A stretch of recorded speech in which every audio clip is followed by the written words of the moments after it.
মুজাদ্দিদ আল-ফিসানি রহমতুল্লাহ আলাইহি বাদশাহ আকবর ওনাকে জেলখানার মধ্যে আবদ্ধ করলো, জেলখানার ভিতরে ঢুকাইয়া দিল।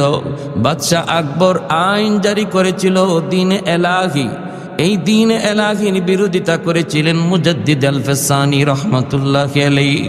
এরপরে ওনাকে জেলে আবদ্ধ করলো, কারাগারে নিক্ষেপ করলো।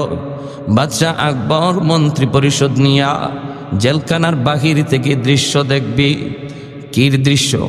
দৃশ্য হলো একটা বাঘ, বিশাল বড় একটা রয়্যাল বেঙ্গল বাঘ।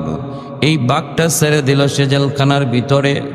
আর বাদশাহ মনে মনে কয়, মৌলবি বাঘে তোমারে কেমন করে খায়, কেমন করে তোমার হাড্ডি চিবায়, কেমন করে তোমার রক্ত খায়, আমি দেখব। এই বইলা বাদশাহ জেলখানার বাহির থেকে তাকায় থাকলো, কিন্তু বাঘ ভিতরে ঢুকলো। ঠিক বাঘ আস্তে করে আল্লাহর ওয়ালি মুজাদ্দিদ আল-ফিসানি রহমতুল্লাহি আলাইহিকে দেখা মাত্রই লেজ নাড়তে শুরু করলো।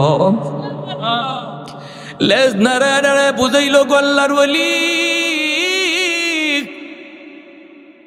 ওই মূর্খ জাহেল আপনারে চিনে না, কিন্তু আমি বাঘ আপনাকে চিনেছি। আপনার সিনার ভিতরে আমার মালিকের কালাম, আপনার সিনার ভিতরে আমার মালিকের কালাম। আপনার খাতিরে আল্লাহ পাক আমারই টিকায় রাখছে, জগৎ টিকায় রাখছে। আপনার মতো ওলি আল্লাহর খাতিরে আল্লাহ আমার মতো গুনাহগারকে টিকায় রাখছে, আমার মতো হায়ওয়ান আল্লাহ বাঁচায় রাখছে। ওই জাহেল আপনারে চিনে না, কিন্তু আমি আপনাকে চিনেছি। লেজ নাইরা নাইরা যেই বাঘ মানুষ দেখলে পরে কল্পনা করে রক্ত খাওয়ার, যেই বাঘ মানুষ দেখলে পরে রক্ত দেখে কলিজা খাওয়ার, ওই বাঘ আল্লাহর ওলির কাছে গিয়া মুখটা বের করে জিহ্বা বের করে রাখলো। আর মুজাদ্দিদ আল-ফিসানি নিজের পা ওই বাঘের সামনে এমন ভাবে তুলে ধরলেন, বাঘ তার জিহ্বা দিয়া আল্লাহর ওলির পায়ের তালার বালিগুলি চাটতেছে। मैं तालिबे मौला हूँ मेरे इश्क़ निराला,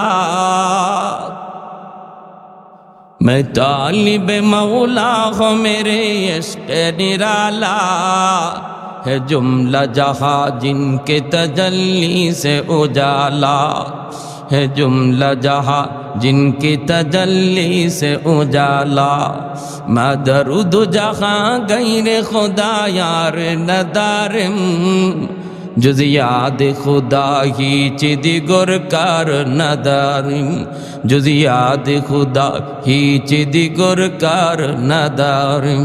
একটু জোরে সুরে কোন আল্লাহু আকবার।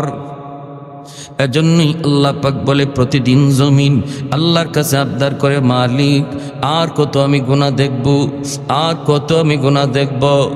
আলা কুল্লা ইয়াউমিন ওয়াল আরদু ইস্তাজিলু রাব্বাহু আবতালিউ ইবনা আদম ফি কারি। হাদিসে কুদসি আল্লাহর নিজের ভাষা। জমিন প্রতিদিন আল্লাহর কাছে আবদার করে, মালিক অনুমতি দাও জালেমগুলিরে গিলে ফেলি, আর কত আর কত। আল্লাহ বলেন, কেন তোর এত রাগ, আমার বান্দা বান্দির উপরে তোর এত গুসা কেন? কইলি আন্নাহুম ইয়ারযুকু বিরিজকিকা ওয়া ইয়াসিকা, এরা তোমার দেওয়া রিজিক খায় অথচ তোমার নাফরমানি করে। ওয়া ইয়াতাকাল্লামু বিলিসানিকা ওয়া ইয়াসিকা, এরা তোমার দেওয়া জবান দিয়ে তোমার নাফরমানি করে। এরা তোমার দেওয়া হাত, তোমার দেওয়া হাত দিয়া তোমার নাফরমানি করে। আসবিরু ইলা মাতা আসবিরু, আমি জমিন আর কত কাল ধৈর্য ধরব, আর কত আমি গুনাহগারের গুনাহ দেখব, আর কত আমি জালেমের জুলুম দেখব। ও মালিক অনুমতি দাও, অনুমতি দাও, সবগুলি জালেমরে আমি গিলে ফেলি। তুরস্কের জমিন, তুরস্কের জমিন, সিরিয়ার জমিন, কিছুদিন আগে জমিন 5 তলা 10 তলা বিল্ডিং গিলে ফেলছে, 50,000 মানুষকে গিলে ফেলল। আল্লাহ বলেন, প্রতিদিন পৃথিবীর সমস্ত জমিন এইভাবে আল্লাহর কাছে আবদার করে, মালিক আর সহ্য হয় না। ওয়াল বাহরা ইয়াস্তাজিলু রাব্বাহু, আল্লাহ বলেন সাগর মহাসাগরগুলিও এইভাবে প্রতিদিন প্রতিনিয়ত আল্লাহর কাছে আবদার করে, মালিক আমি বঙ্গোপসাগর, এই সাগরের পারে আইসা কত নাফরমানি চলে, আমি সাগর আর কত দেখব কত দেখব, আমি সাগরের সামনে আর সাগরের পারে আইসা জালেম গুলি যেই জুলুম করে যেই নাফরমানি করে আর কত দেখব মালিক, সহ্য হয় না, অনুমতি দাও অনুমতি দাও, আমি সাগরের পানি দিয়া নাপাক জমিন আমি পাক বানায়া দেই। ওয়াল মালাইকাতু ইয়াস্তাজিলু রাব্বাহু, আল্লাহ বলেন ফেরেশতারাও এইভাবে কয়, আল্লাহ আর ভালো লাগে না, শেষ করে দাও।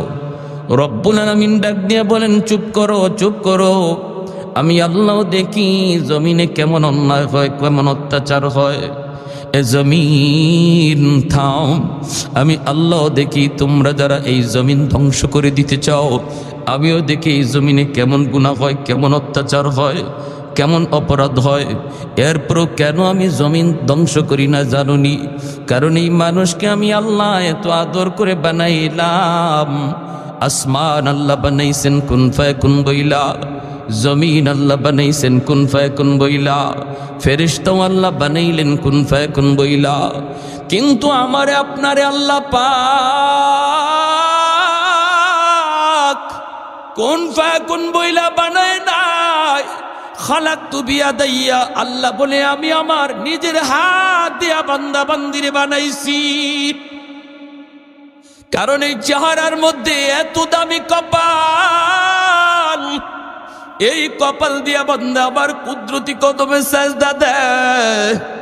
এই কপালটার এত দাম এত দাম এত দাম, এই কপাল ফেরেশতাদের হাতে বানাইলে হয় না, এই কপাল কুন ফায়াকুন বইল হয় না, এই কপাল আমি আল্লাহ নিজের হাতে বানাইলাম।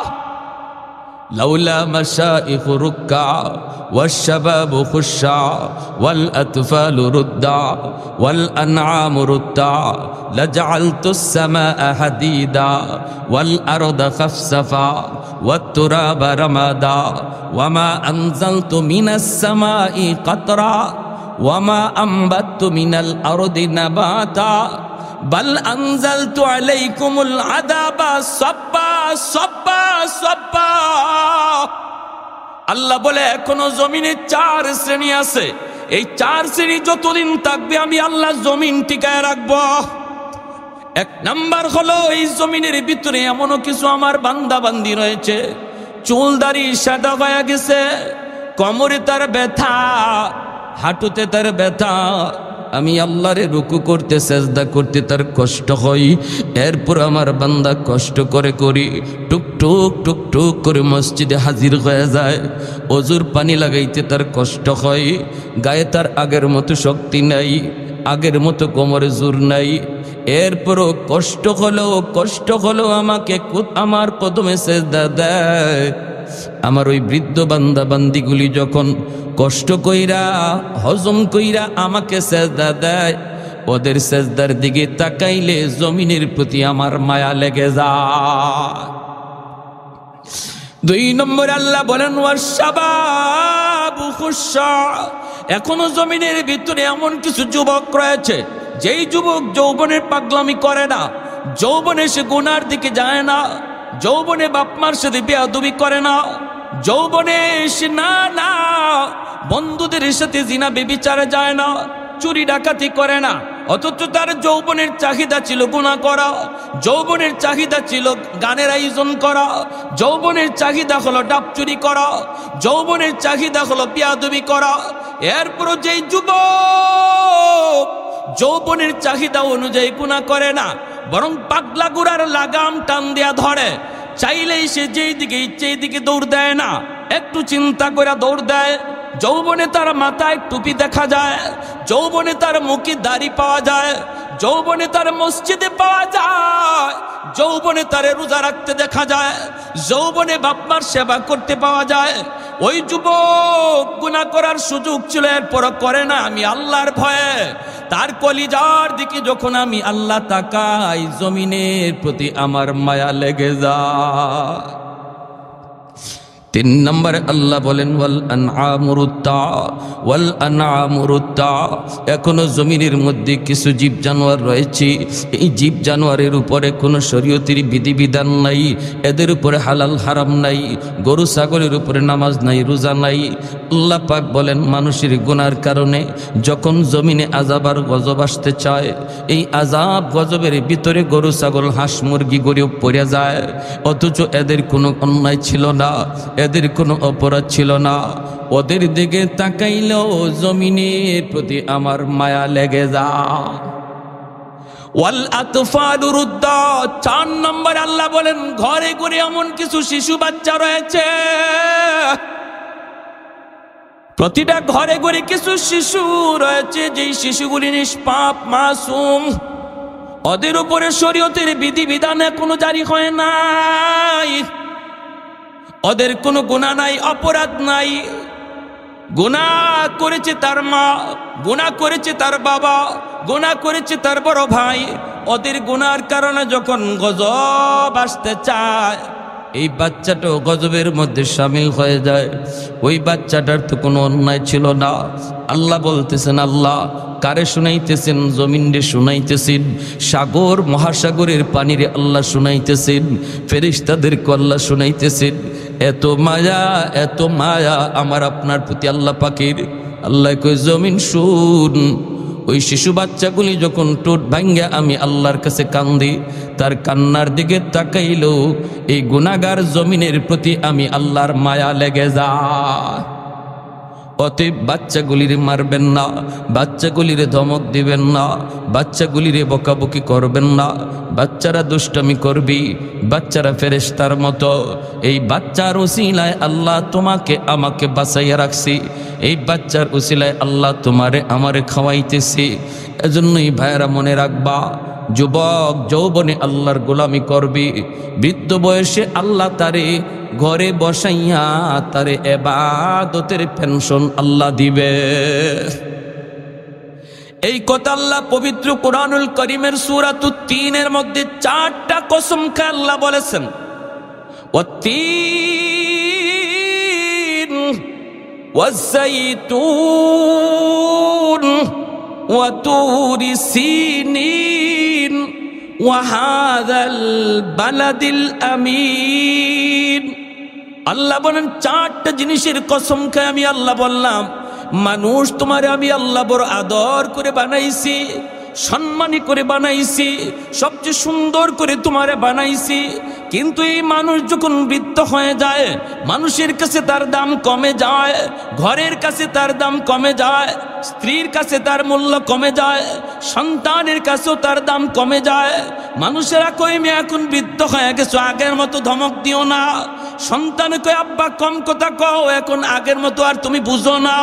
স্ত্রীও কয় স্বামী গো, সিদ্ধান্ত সন্তানের দিকেই তাকাও, আগের মতো তোমার আর এখন শক্তি নাই, এখন আগের মতো কোনো বুদ্ধিও নাই। আল্লাহ পাক রব্বুল আলামিন কয় বান্দা, যখন তোমার দাম সবার কাছে কমে যায়, যদি তুমি যৌবনে আমি আল্লাহর গোলামি করো, তখন বৃদ্ধ বয়সে আমি আল্লাহর কাছে তোমার দাম বাড়তে থাকে। আমি আল্লাহর কাছে তোমার দাম বাড়তে থাকে কেমনে? আল্লাহ বলেন, ইল্লাল্লাযীনা আমানু ওয়া আমিলুস সালিহাত ফালাহুম আজরুন গায়রু মামনুন। যৌবনে তুমি যত আমল করেছো, সবগুলি আমল বৃদ্ধ বয়সে আমি আল্লাহ জারি রেখে দিব, জারি। সুবহানাল্লাহ, জোরে বলেন।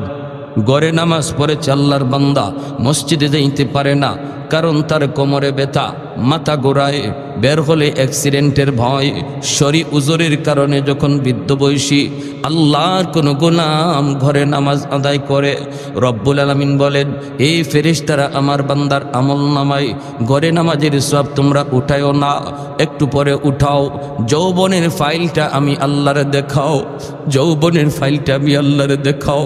আল্লাহর সামনে যখন যৌবনের ফাইলটা হাজির করা হয়, আল্লাহ নিজেই ফাইলটা উল্টে এখন ফেরেশতারা দেখ, আমার বান্দার গায়ে যতদিন শক্তি ছিল সে মসজিদে গিয়ে নামাজ পড়ছে, আজ আমি আল্লাহ তার শক্তি কেড়ে নিয়েছি, আমি আল্লাহ তারে বৃদ্ধ বানাইছি।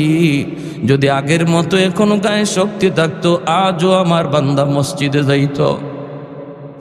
আগের মতো গায়ে যদি শক্তি থাকতো, আজও মসজিদে যাইতো। অতএব তার আমল নামায় ঘরে নামাজের সওয়াব না, বরং যৌবনে জামাতের সওয়াব লিখে দাও। দেখ আমার বান্দা কোরআন নিয়ে বসছে কিন্তু পড়তে পারে না, তার চোখে পাওয়ার নাই, কোরআনের হরফ দেখে না। এই ফেরেশতারা আমার বান্দার যৌবনের ফাইলটা দেখাও। যৌবনের ফাইলটা দেখায় আল্লাহ কইব, দেখ ফজরের পরে তার কোরআন তেলাওয়াতের আমল, মাগরিবের পরে তার কোরআন তেলাওয়াতের আমল, প্রতিদিন কোনো না কোনো একটা ইমেসে কোরআন নিয়ে বসতো, 1 পৃষ্ঠা 2 পৃষ্ঠা কোরআন পড়তো। আজ আমি আল্লাহ তার চোখের পাওয়ার কেড়ে নিয়েছি, এজন্য সে কোরআন পড়তে পারে না। এই ফেরেশতারা শুন, আমার বান্দা যদিও কোরআন পড়ে না, তবু যৌবনের ধারাবাহিক তেলাওয়াতের সওয়াব আমল নামায় লিখে দাও। এত দামি আল্লাহ বানায়, এত দামি দুনিয়ার সরকার পেনশন দেয় ঘরে বসাইয়া, আর আল্লাহ ওই যুবককে বৃদ্ধ বয়সে ঘরে বসায় ইবাদতের পেনশন দেয়। আরেকটু জোরে কন্যা সুবহানাল্লাহ। ইবাদতের পেনশন দেয় কে? আরেকটু জোরে বলেন কে? এ যুবক জুন্নুন মিসরি রহমাতুল্লাহি আলাইহি, আল্লাহর বহুত বড় একজন ওলি। নদীর কিনারে তিনি দাঁড়ায় আছেন। হঠাৎ করে আল্লাহর ওলি দেখেন নদীর কিনারের মধ্যে একটা বিচ্ছু দাঁড়ায় রইছে। এই বিচ্ছুটা নদী পার হতে চায়, কিন্তু কেমন করে নদী পার হবে? কোনো নৌকা নাই, কোনো খেয়া নাই, কেমন করে বিচ্ছু পার হয়?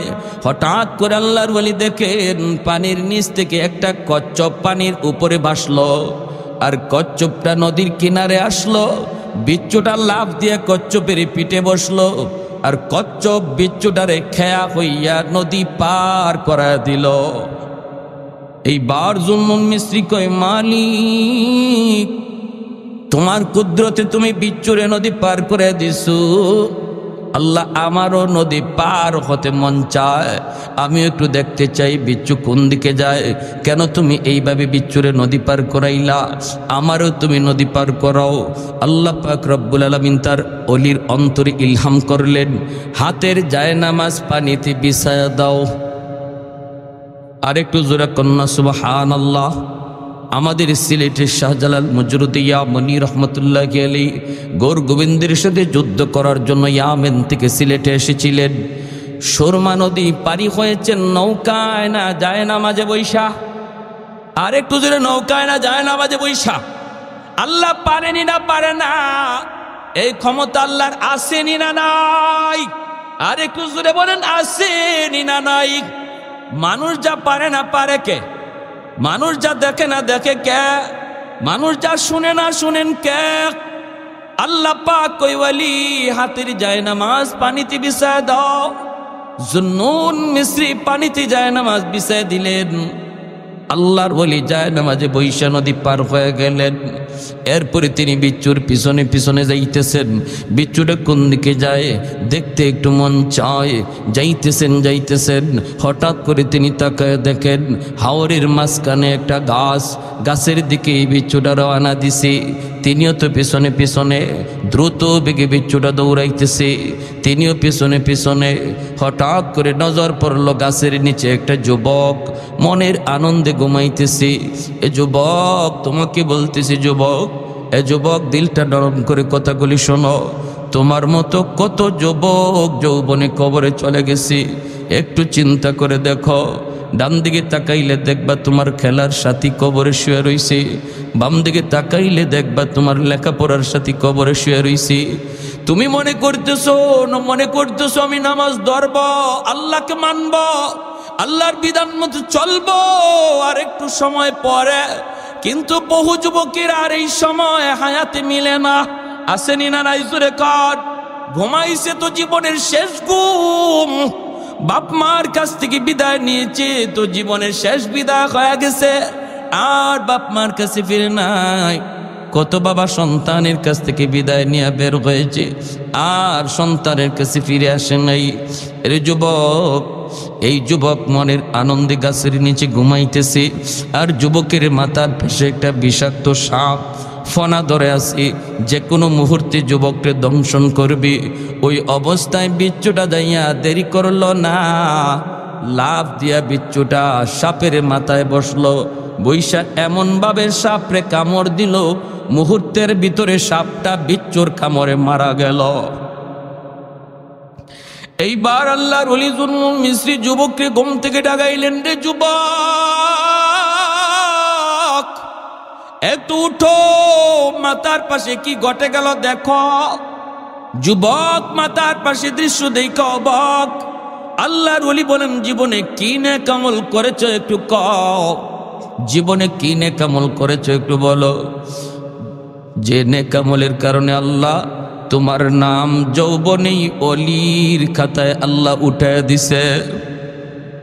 এজন্য আল্লাহর যত অলি হইছেন সবাই অলি হইছেন যৌবনকালে। যৌবনকালটা হলো আল্লাহর অলি হওয়ার বয়স। এই পৃথিবীতে যত আল্লাহর অলি অতিবাহিত হয়েছেন সবাই অলির খাতায় নাম লেখাইছেন বুড়া বয়সে না, বরং যৌবনকালে। আল্লাহু আকবার। যৌবনকালে অলির খাতায় নাম লেখাইছেন, কারণ যৌবনে ইবাদত আল্লাহর কাছে বেশি প্রিয়। লা ওয়ারআ কাল কাফি, লা ওয়ারআ কাল কাফি। আল্লাহর নবী রহমতের নবী বলেন, যেই বয়সে গুনাহ করার শক্তি ছিল এরপরও করে না, যেই বয়সে চুরি করার ক্ষমতা ছিল এরপরও করে না, আল্লাহর ভয়ে ওই মানুষটা তোমাদের মধ্যে আল্লাহর ওলি হইয়া যা। এ যুবক, এমন কি নেক আমল করেছো একটু বলো। যুবক তখন বলতেছে, আল্লাহর ওলি গো, আমার তো এত কিছু নেক আমল মনে পড়ে না, তবে যদ্দূর মনে পড়ে আমি একজন রাখাল, মানুষের গরু রাখালি করি, উট রাখালি করি, বেড়াদম্বা রাখালি করি। যেখানেই আমি থাকি, হাওরে থাকি আর জঙ্গলে থাকি, যখনই আজান শুনি সাথে সাথে নামাজে দাঁড়ায় যাই। দুনিয়ার কোনো কাজ আমাকে নামাজ থেকে গাফেল করতে পারে না। কাজ পরে নামাজ, আরো জোরে বলেন, কাজ পরে নামাজ। দোকানদারি আগে না পরে, দোকানদারি আগে না পরে, নামাজ পড়ে না আগে। এই যুবক কই, আমি যেখানেই থাকি সেখানেই নামাজে দাঁড়ায় যাই। আল্লাহ পাক এই উম্মতের জন্যই গোটা জগৎটারে মসজিদ বানায় দিছেন। আগের কোন উম্মত হাওরে নামাজ পড়লে নামাজ হতো না, আগের কোন উম্মতের জন্য জঙ্গলে নামাজ পড়লে নামাজ হতো না, নির্দিষ্ট জায়গায় আইসেই নামাজ আদায় করতে হতো। কিন্তু আমার আপনার নবী, মায়ার নবী আল্লাহর কাছে আবদার করলেন, মালিক, এই যদি হয় তোমার সিদ্ধান্ত, তাহলে আমার আখেরি উম্মতগুলি তারা কেমনে নামাজ আদায় করবি? আমি নবী তো চলে আসব, আমার উম্মতের উলামায়ে কেরাম তারা তো আমি নবীর দায়িত্ব নিয়া তারা তো দেশে দেশে ঘুরবে, দেশে বিদেশে ঘুরবে। এমনও তো আছে আমার একজন উম্মত আলেম না, কিন্তু আমার একটা হাদিস জানছি, এটা জানানোর জন্য সে আরেক দেশে রওনা দিছি। সে তখন বিমানে, সে তখন জাহাজে। মালিক নির্ধারিত জায়গায় নামাজ পড়লেই যদি নামাজ হয়, আমার উম্মতের হালত কি হবে? এমনি আল্লাহ কে, বন্ধু আমি আল্লাহ তোমার উম্মতের জন্য গোটা জগৎ মসজিদ বানায় দিলা। যেখানেই দাঁড়াবে ওই জায়গাটাই মসজিদ হয়ে যাবে, যেখানেই দাঁড়াবে সেখানে আমি আল্লাহ নিজে হাজির হয়ে যাব। এই মেরাজের মাস গেল, মেরাজের মাস শাবান মাস শুরু হয়ে গেল। আল্লাহর পক্ষ থেকে স্পেশাল যে পুরস্কার হাদিয়া আনছেন সেটা হলো নামাজ। কোন কথা কইয়া কই, মালিক আমি তো তোমার সাথে দেখা করলাম, কিন্তু আমার উম্মত তোমার সাথে দেখা করবে কেমনে, কথা বলবে কেমনে? আল্লাহ আমি তো কথা বললাম, উম্মত কেমনে কথা বলবে? আল্লাহ কয়, বন্ধু আমি আল্লাহর কাছে আইসো উম্মতের কথা ভুললা না, জানি তুমি উম্মতের কথা আমার কাছে কইবা, এজন্য আমি আল্লাহ একটা ব্যবস্থা করে দিছি, নামাজ। আসসালাতু মিরাজুল মুমিনিন। তোমার উম্মত যখন নামাজে দাঁড়াবে তখনই আমি আল্লাহর সাথে তার কথা হবে। যখনই এজন্য নামাজে দাঁড়ায় আমরা বলি আলহামদুলিল্লাহ, সমস্ত প্রশংসা আল্লাহর। আল্লাহ তখন নিজের পরিচয় দেন না, পরিচয় না দিয়ে আল্লাহ বলে, কার প্রশংসা তুমি করতেছ? কয় লিল্লাহ। আল্লাহ তখন নামাজিরে প্রশ্ন করে, মানিল্লাহ, কে তোমার আল্লাহ? কয় রব্বুল আলামিন। আল্লাহ তখন কয় মানির রব্বিল আলামিন। কে তোমার রব? কয় আর রহমান। আল্লাহ বলেন মানির রহমান। কে তোমার রহমান? নামাজি তখন কয় আর রাহিম, তিনি হলেন রহিম। আল্লাহ আবার কয় কে তোমার রহিম? মানির রাহিম। কয় মালিক ইয়াউমিদ্দিন, যিনি কিয়ামত দিবসের মালিক। এতগুলি প্রশ্ন আল্লাহ নামাজিরে করলেন, জবাব নামাজি নামাজের মধ্যে দিল, অথচ নামাজি কে প্রশ্ন করে তারে চেনে না, আর আল্লাহ তার পরিচয় তারে দেন না। যখনই কয় মালিক ইয়াউমিদ্দিন, কিয়ামত দিবসের মালিক, তখনই আল্লাহ পাক রব্বুল আলামিন নিজের পরিচয়টা দিয়া দেয়। আল্লাহ কয় রে বান্দা শুন, এতক্ষণ পর্যন্ত যারে তুমি আল্লাহ কইছো, যারে তুমি রব কইছো, যারে তুমি রহমান কইছো, যারে তুমি রহিম কইছো, যারে তুমি মালিক ইয়াউমিদ্দিন কইছো, আমি সেই আল্লাহ, আমি সেই রব। জোরে বলি সুবহানাল্লাহ। তখন বান্দা আল্লাহর পরিচয় পাইয়াই আল্লাহর কাছে ডাইরেক্ট কয় ইয়্যাকা না'বুদু ওয়া ইয়্যাকা নাস্তাঈন। এতক্ষণ চলছে থার্ড পারসনে, আল্লাহর সাথে কথা হয়েছে থার্ড পারসনে, এখন আইসে আমার ভাইয়েরা সরাসরি, এখন সরাসরি কথা চলছে সেকেন্ড পারসনে। আল্লাহরে কয় ইয়্যাকা না'বুদু ওয়া ইয়্যাকা নাস্তাঈন, আমি তোমার ইবাদত করি, তোমার কাছে সাহায্য চাই, আমি তোমারই ইবাদত করি, তোমারই কাছে সাহায্য চাই। আল্লাহ পাক তখন খুশি হয়ে বলে বান্দা আমি তোমার উপরে খুশি, কি চাও বলো? কয় ইহদিনাস সিরাতাল মুস্তাকিম, আল্লাহ তোমার কাছে আমি জান্নাতের রাস্তা চাই। এজন্য ভাইরা বন্ধুরা, যুবক ডাক দিয়া কয় আল্লাহর ওলি গো, আমি যেখানেই থাকি সেখানেই নামাজে দাঁড়ায় যাই। এ যুবক, যৌবনে আল্লাহর ওলি হওয়ার একটা বিশেষ আমল, নামাজের ভিতরে কোনো কমতি রাখা যাবে না। যৌবনে আল্লাহর ওলি হওয়ার একটা উল্লেখযোগ্য আমল, যৌবনে পাক্কা নামাজি হওয়া। এরপরে যুবক বলতেছে আমি যখন ঘর থেকে বের হলাম, আল্লাহর কাছে ডাক দিয়ে বলি মালিক আমি তো বের হইতেছি, তোমার নামে বের হলাম। এজন্য আমরাও যখন কোথাও ঘর থেকে বের হব, দোকানে যাই, হাওরে যাই, বাজারে যাই, শহরে যাই, বলবো বিসমিল্লাহি তাওয়াক্কালতু আলাল্লাহ লা হাওলা ওয়ালা কুওয়াতা ইল্লা বিল্লাহিল আলিয়্যিল আযীম। এই দোয়াটা পড়ে যে মানুষ বের হয়, যেই মানুষটা ঘর থেকে বের হয়, সে নিজের আল্লাহর হাওলা করে বের হয়। আল্লাহ বলে বান্দা তুমি যখন আমার উপরে নিজের হাওলা করো, তখন তোমার নিরাপত্তার জিম্মাদারি আমি আল্লাহর হাতে। গাছের নিচে যখন ঘুমাইতে যাই তখনও কইতেছি আল্লাহ আমি ক্লান্ত পরিশ্রান্ত, আল্লাহ আমি বড় পরিশ্রান্ত, আমি একটু ঘুমাবো, কিন্তু কোন ভরসায় ঘুমাই? আল্লাহ এখানে যদি আমারে কোনো জীব জানোয়ারে ক্ষতি করে, বাঁচানোর কেউ নাই, আপন বলতে কেউ নাই। আল্লাহ একমাত্র আমি তোমার হাওলা করলাম, আল্লাহ তোমার উপরে ভরসা করলাম। আল্লাহ বলে ওয়ামান ইয়াতাওয়াক্কাল আলাল্লাহ ফাহুয়া হাসবু, বান্দা আমার উপরে তুমি যেই পরিমাণ ভরসা রাখবা, আমি তোমার সাথে ওই পরিমাণ লেনদেন করব। ভরসা আমরা আল্লাহর উপরে করব 50% না 100%? জোরে বলেন 50 না 100% ভরসা যখন আল্লাহর উপরে করব, আমার আপনার জিম্মাদারিও আল্লাহ 100% নেবেন। আমাদের ইয়াকিনে দুর্বলতা, আমরা আল্লাহর উপরে 100% ইয়াকিন আনতেই পারি না, করতে পারি না। যারা করছে তারা ফল পাইছে। ওই যুবক 100 ভরসা আল্লাহর উপরে করছে, বিধায় যখন সাপ আসছে তারা মারতো, আল্লাহ নদীর ওই পার থেকে বিচ্ছুরে পাঠাইছে, যা যেই সাপ আমার ওই যৌবনকালে যে আমার অলির খাতায় নাম লেখাইছে তার ক্ষতি করতে চায়, তুই যে সাপরে মার। আল্লাহর কুদরতে নদীর ওই পার থেকে বিচ্ছু আইসা সাপরে কামড় দিয়া মাইরা যুবকের হেফাজত আল্লাহ করলেন। সুবহানাল্লাহ, জোরে কর। এজন্যই ভাইরা মনে রাখবেন, আল্লাহ পাক কয় ওই যুবকগুলি যতদিন জমিনে থাকবে আমি আল্লাহ আযাব গজব থেকে জমিনে হেফাজত করব।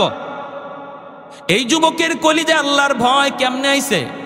কই মাদ্রাসা আছে বিদায়, উলামায়ে কেরামের মেহনত আছে বিদায়, মুরব্বী মানুষ এখনো বৃদ্ধ বয়সে আল্লাহর কদমে সেজদা দেয়, আল্লাহকে চিনে, আল্লাহ আল্লাহ জিকির হয়।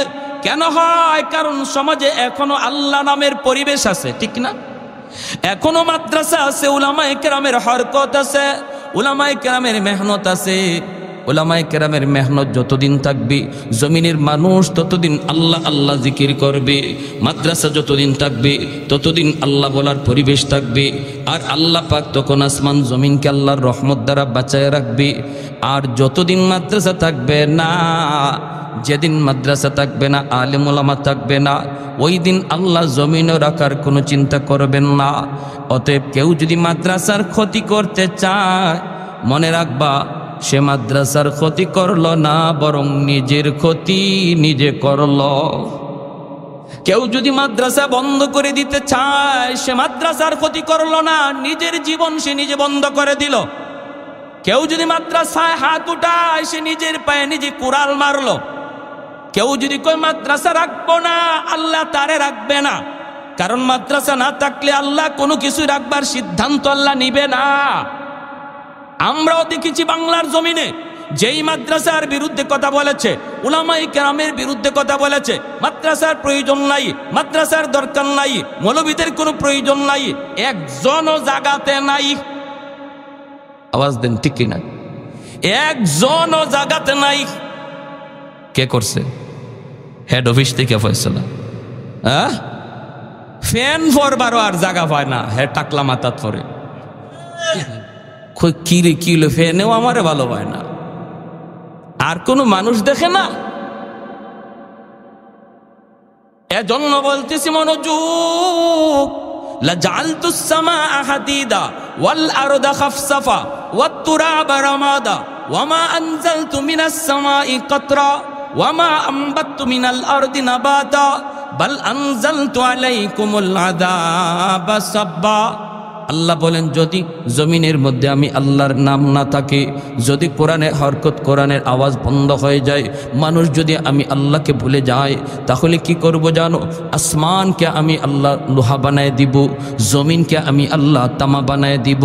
ওয়ামা আনজালতু মিনাস সামাই কাতরা, এক ফোঁটা রহমতের বৃষ্টি আমি জমিনে নাজিল করব না। ওয়ামা আম্বাততু মিনাল আরদি নাবাতা, একটা শস্যের দানাও আমি জমিনে উৎপাদন হতে দেব না।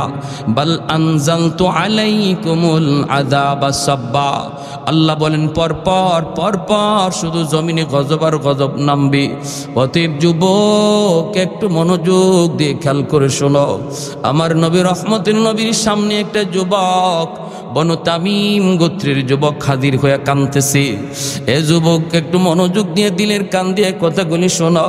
তোমার মতো একজন যুবক আমার মায়ার নবীর সামনে চোখ দিয়া পানি জড়ায় জড়ায় কান্দে আর কয়, নবী গো, আমি বড় অস্থির, আমি বড় পেরেশান। বনু তামিম গোত্রের যুবক, মদিনা শরীফের একটা উল্লেখযোগ্য গোষ্ঠীর নাম বনু তামিম। নবী বলতেছেন, যুবক কেন কান্দ? কই, নবী গো, আমি কান্না করি এজন্য, আল্লাহ এতদিন পর্যন্ত আমাকে সম্পদ দেয় নাই। আল্লাহ পাকের মর্জি, সম্পদ দেয় কে? জোরে বলেন, একটু জোরে বলেন কে? শক্তির বলে সম্পদ কামাই করা যায়, বুদ্ধির বলে কামাই করা যায়। বুদ্ধির বলে যদি কামাই করা যাইতো, বুদ্ধিজীবী এক নম্বর ধনী হয়ে যাইত। শক্তির বলে যদি সম্পদ কামাই করা যাইত, কুস্তিগীর বাংলাদেশে এক নম্বর ধনী হয়ে যাইত। যুবক বলে, গো আল্লাহর নবী, আল্লাহ আমাকে এমন সময় সম্পদ দিয়েছে যেই সময়টাতে আমার বাবা দুনিয়ায় নেই, আমার মা দুনিয়াতে নাই। আমি শিশুকালে দেখেছি গো নবী, আমার আম্মা কত কষ্ট করছেন, আমার আব্বা কত কষ্ট করে করে আমাকে লেখাপড়া করাইছেন, কিন্তু আমি সংসারে হাল ধরতে পারি নাই। এক বেলা মা খাইছেন, দুই বেলা উপাস ছিলেন। ঈদের দিনে আমার আম্মা কোন রকম আমার আব্বাকে লইয়া একটা কাপড় কিনা দিছেন, কিন্তু আমি দেখেছি আমার বাবার গায়ে পুরাতন লঙ্গি, আমার মার পরনে ছিঁড়া কাপড়। এরপর আমার মার মুখে হাসি, বাবার মুখে হাসি। চিকিৎসাটাও আমি শেষ বয়সে বাপ মার করাইতে পারি নাই। ওগো মায়ার নবী, এখন আমার টেনশন হলো, কান্না হলো। এখন আমি পয়সা দিয়ে কি করব? রাতের বেলা আমি ঘুমাই আর পয়সা নিয়ে শুধু কান্দি। ও মালিক, টাইম মতো তুমি আমাকে পয়সা দিলা না। যদি এখন আমার আব্বা আম্মা থাকতেন, আমি যেভাবে খুশি এইভাবে চিকিৎসা করাইতে পারতাম।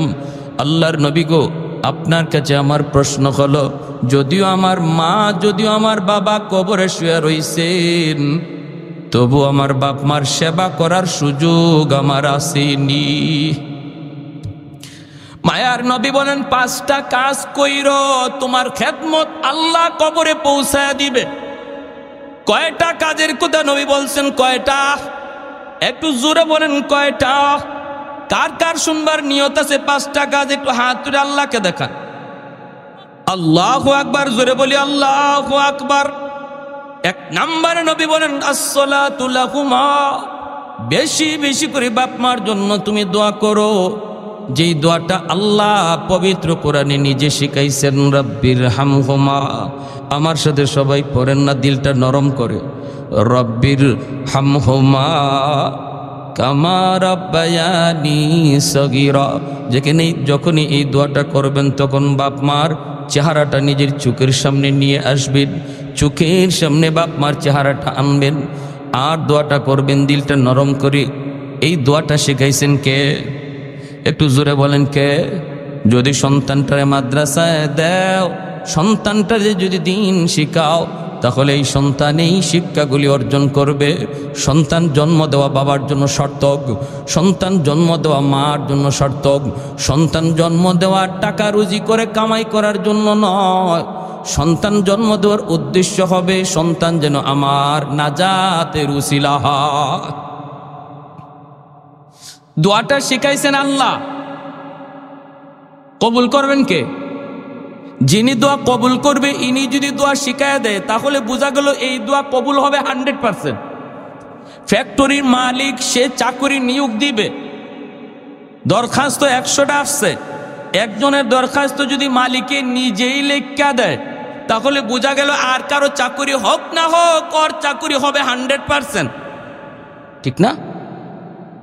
পবিত্র কোরআনুল কারীমের সূরা বনী ইসরাঈল আল্লাহ নিজে দোয়া শিখাইতেছেন। দোয়া করো রব্বির হামহুমা কামা রাব্বায়ানি সগীরা। ও মালিক, শিশুকালে আমার আব্বা আম্মা আমাকে যেইভাবে মায়া করছেন, আমাকে যেইভাবে আদর করছেন, আল্লাহ তুমি আজকে আমার মা বাবারে এইভাবে আদর করো। আল্লাহ এই কথা বুঝাইতে চাইলেন বান্দারি, শিশুকালে তোমার মা তোমার জন্য কত রাত মাতার পাশে দাঁড়ায় দাঁড়ায় রাত কাটাইছি। বান্দা, এটা তোমার মনে নাই, কিন্তু আমি আল্লাহর মনে আছে। কতদিন তোমার বাবা তোমাকে কোলে নিয়ে রাত 3টা বাজে ডাক্তারের কাছে দৌড় দিছে। বান্দা, এটা তোমার মনে নাই, কিন্তু আমি আল্লাহর সব মনে আছে। সুবহানাল্লাহ। অতএব যখনই বাপ মার জন্য দোয়া করো, শিশুকালের কথাটা আমি আল্লাহরে ইয়াদ করে দিও। আমি আল্লাহ শিশুকালে যেইভাবে তোমার বাপ মা মায়া করছি, আমি আল্লাহ যেন তোমার আব্বা আম্মারে এইভাবে মায়া করি, এরকম আবদার আমি আল্লাহর কাছে কইর। 2 নম্বর আল্লাহর নবী বলেন ওয়াল ইস্তিগফারু লাহুমা, বেশি বেশি বাপ মার জন্য দান সদকা কইর, মসজিদ মাদ্রাসা দান কইর, এলাকার মানুষের মাঝে দান কইর, বেশি বেশি দান কইর। দান করা মাত্রই তোমার মা তোমার বাবার কবরে আল্লাহর নগদ খেদমত পৌঁছায় দিবে। 3 নম্বরে নবী বলেন ইনফাযু আহদিহিমা মিন বাদিহিমা, বাপ মার যদি কোনো পাওনা থাকে, মানুষ তোমার বাপ মার কাছে কোনো কিছু পায়, এই পাওনাটা তুমি সন্তান পরিশোধ কইরো। যদি পাওনা পরিশোধ করো, সাথে সাথে কবরে আল্লাহ খেদমত পৌঁছায় দিবে। তোমার বাবা কারো হক নষ্ট করেছে, তোমার বোনের হক তোমার বাবারা নষ্ট করেছে, তোমার বাবার সব সম্পদ তোমারে লিখে দেয়া গেছে, তোমার বোনদেরকে দেয় নাই।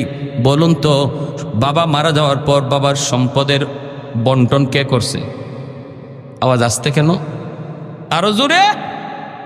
সম্পদের বন্টন কে করছেন? মেম্বার সাহেব, চেয়ারম্যান সাহেব, এমপি সাহেব, মেয়র সাহেব? কেউ না। সম্পদ বন্টন করছেন কে? লিযাকারি মিসলু হাজ্জিল উনসায়াইন। আল্লাহ পাক পবিত্র কোরআনে সম্পদের বন্টন করেছে। যে বাবা মৃত্যুর আগে মেয়েদেরকে ঠগাইয়া ছেলেদের নামে সম্পদ লিখে দেওয়া গেছে, এই বাবা যত বড় হাজি হোক, যত বড় গাজী হোক, যত বড় ফাকরিওয়ালা হোক, যত বড় মসজিদের সামনের কাতারে মুসল্লি হোক, সে কবরে যাওয়া মাত্রই তার নামাজ, তার রোজা, তার যাকাত কোনো কিছুই আগুন নিভাতে পারবে না, আগুন শুধু জ্বলবেই। এজন্য নবী বলছেন, তুমি যদি বাপমার সেবা করতে চাও, তাহলে দেখো বাবা কারো হক নষ্ট করছে কিনা, এই হকটা তাড়াতাড়ি ফিরিয়ে দাও, তাহলে আল্লাহ কবরের আগুন নিভাইয়া দিবে। এছাড়া কোনো পথ নাই। যদি তুমি বুঝো তোমার বাবা তার বোনদের হক নষ্ট করেছে, তোমার দাদা মারার পর তোমার আব্বা তোমার ফুফুদের সম্পদ দেয় নাই, বাবা মারা যাওয়ার পর তুমি ফুফুদেরকে ডাকো, ডেক্কা ফুফা তো ভাই বোনরে ডাকো, তো চাচারে ডাকো, চাচা তো ভাই বোনরে ডাকো, ডেক্কা সম্পদ বুঝাইয়া দাও, তাহলে কবরে আগুন নিববে। আল্লাহ নবী বলেন এই কাজ না কইরা কোনো সন্তান যদি বাবার নামে 40টা না 100টা গরু জবাই কইরাও জিয়াফত করে, বাবার কবরের আগুন এক জাররা পরিমাণও কমবে না, এক জাররাও কমবে না। এজন্য আল্লাহ নবী বলেছেন 3 নম্বরে তোমার বাবার দেখো কোনো মানুষের পাওনা আছে কিনা, এই পাওনাটা পরিশোধ করো। 4 নম্বরে নবী বলেন সিলাতুর রাহমিল্লাতি লা তুসালু ইল্লা বিহিমা, তোমার বাবার যারা রক্তের মানুষ, মার যারা রক্তের মানুষ, ওদের খোঁজ খবর রাখো। বাবার রক্তের মানুষ হলো চাচা, বাবার রক্তের মানুষ হলো ফুফু, চাচার খবর নাও, ফুফুর খবর নাও। বাবা কবরে শুয়ে আছে, যখনই ফোনটা দিয়া কইবা চাচা কেমন আছেন, ও ফুফু তুমি কেমন আছো, চাচা তো ভাইটারে ফোন দিয়া খবর নিবা বাইরে তুই কেমন আছো। বাবার রক্তের মানুষের খোঁজ নিলা, মায়ার নবী বলেন যেন তুমি ফোনটা বাবার কবরেই লাগাইছো। একজনের সহযোগিতা করলা, সাথে সাথে কবরে আল্লাহ দানের খবর পৌঁছায়া দিবে। মা দুনিয়ায় নাই, কিন্তু মার রক্তের মানুষ আছে, মামা আছে, খালা আছে, নানা আছে, নানি আছে, ওরা আজকে অসহায়। আল্লাহ তোমাকে সচ্ছলতা দান করেছে, যখনই তুমি ওদের পাশে যায় তুমি দাঁড়াইবা সুখে দুঃখে, যখনই তুমি তাদের পাশে যায় দাঁড়াইবা। আল্লাহর নবী বলেছেন, যেই নবী জীবনে কোনোদিন মিথ্যা বলেন না, এই নবী বলেন সাথে সাথে মার কবরে আল্লাহ তোমার খেদমত পৌঁছায় দিবে। 5 নম্বরে নবী বলেন শেষ, ইকরামু সাদিকিহিমা মিন বাদিহিমা, মায়ার নবী দয়ার নবী বলেন বাবার বন্ধু বান্ধব যারা, তাদেরকে দেখলে বাবার মতো শ্রদ্ধা কইরো, বাবার বয়সের মানুষ দেখলে বাবার মতো শ্রদ্ধা কইরো। আজকে তোমার বাবা নাই, কিন্তু বাবা যাদের সাথে চলতো এদেরকে দেখলে সালাম দিবা আগে, তারপরে ভালো মন্দ জিগাইবা, পারলে একটু ঘরে ঢুকাইবা, 1 কাপ চা খাওয়াইবা, একটা পান খাওয়াইবা, ঈদের সময় একটা লুঙ্গি দিবা, একটা গেঞ্জি দিবা। মায়ার নবী কয় বাবা কবরে কিন্তু বাবার বন্ধুরে তুমি আদর করছো, শ্রদ্ধা করছো। আল্লাহ পাক বলে তোমার এই কাপড় তুমি পরাইছো দুনিয়ার কাপড়, আর তোমার বাবারে আল্লাহ পরাইব জান্নাতি কাপড়। মা দুনিয়ায় নাই, কিন্তু মার বান্ধবী আছে। মা যাদের সাথে চলতো ওদেরকে দেখলে পরে মায়ের মতো শ্রদ্ধা কইর। চাচি কেমন আছেন, একটু ঘরে বইসা যান। আজ যদি আমার আম্মা দুনিয়া থাকতেন তাহলে মাকে না দেখে যাইতে পারতেন না। চাচি আসেন না একটু ঘরে 1 কাপ চা খেয়ে যান। নবী বলে যেন তুমি তোমার মারই তুমি সেবা করছো। সুবহানাল্লাহ জোরে কর। এজন্য ভাইরি আল্লাহর নবী বলছেন বাপ মার জন্য দান সদকা করলে কবরে খেদমত পৌঁছায় দিবে কে? একটু জোরে বলেন না কে? আর একটু জোরে বলেন না কে? এতটুকু হাদিসের উপরে আমল করব কেডা? কোন সন্তান? যেই সন্তানে হাদিস পড়ছে, যেই সন্তানে মাদ্রাসায় গেছে, যেই সন্তানটার হাত ধরে বাবা মাদ্রাসায় ভর্তি করছি, এই সন্তানই তো হাদিস মতো বাপ মার জন্য আমল করবে, ঠিক না? আরো জোরে কোন ঠিক না? তাহলে সন্তান মাদ্রাসায় দেওয়ার দরকার আছে নি না নাই? যদি আপনার সন্তান আপনার জানাজা দেয়, আপনার সন্তান যদি আপনারে গোসল দেয়, আপনার সন্তান যদি আপনার কবরের পাশ দিয়ে যায়, সন্তানরে যদি দিন না শিখান, সন্তান কবরের পাশ দিয়ে যাইব গান গায়ে গেয়া। বন্ধুদের নিয়ে কত সন্তান গান গায়ে বাবার কবরের পাশ দিয়ে চলে যায়, দিলটা কাঁপে না। আর সন্তানটার যদি কোরআন শিখান, বাবার কবরটা দেখা মাত্রই চোখ দিয়ে পানি আসবে, ইয়াসিন পড়তে পড়তে কবরের সামনে হাজির হবে, আল্লাহ সাথে সাথে কবরের আযাব মাফ করে দেবে। সার্থক ওই বাবা ওই মা, সার্থক যার সন্তান কোরআনে হাফেজ, যার সন্তান আলেমে দিন। এই মাদ্রাসাগুলোতে দেখলাম ছোট ছোট বাচ্চাগুলি কত বাবা কত মা কত আশা করিয়া দিছে। শুনেন, মনে রাখবেন, কোন সন্তান মাদ্রাসায় আসবে এটা মানুষের হাতে না, এটা আল্লাহর কুদরতি হাতে। যেই সিনাকে আল্লাহ চয়েস করেন, নিজে নির্বাচন করেন তার কোরআনকে আমানত রাখার জন্য, তারই মাদ্রাসায় আসার তৌফিক দেন। বাহাদুরি করে সন্তানের সিনায় কোরআন ঢুকানো যায় না। লক্ষ টাকা কোটি টাকা দিয়া ডিগ্রি কিনা যায়, উকিলাতি ডিগ্রি কিনা যায়, ব্যারিস্টারি ডিগ্রি আনা যায়, টাকা দিয়া হরিণের চোখ মিলে, কিন্তু সম্পদ হইলেই সন্তানের সিনায় কোরআন ঢুকানো যায় না। যদি আল্লাহ চয়েস না করে, ঠিক কিনা? এটা আল্লাহর নির্বাচন। আমার ভাইয়েরা, আমি মুসাফির মানুষ, যাব সিলেট, একটু অনুরোধ করব, মুসাফিরের দোয়া আল্লাহর কাছে কবুল। এমন একজন সন্তান বাবার নামে, এমন একজন সন্তান মায়ের নামে বলেন, আল্লাহ যেন নগদ এই খবরটা কবরে পৌঁছায় দেয়, সেবার খেদমতটা যেন পৌঁছায় দেয়। একজন সন্তান হাতটা জায়গায় বলেন, হুজুর ইনশাআল্লাহ আমি 5,000 টাকা ইনশাআল্লাহ আমি মাদ্রাসায় নবীর বাগানে দিব, আমার আম্মার নামে, আমার আব্বার নামে।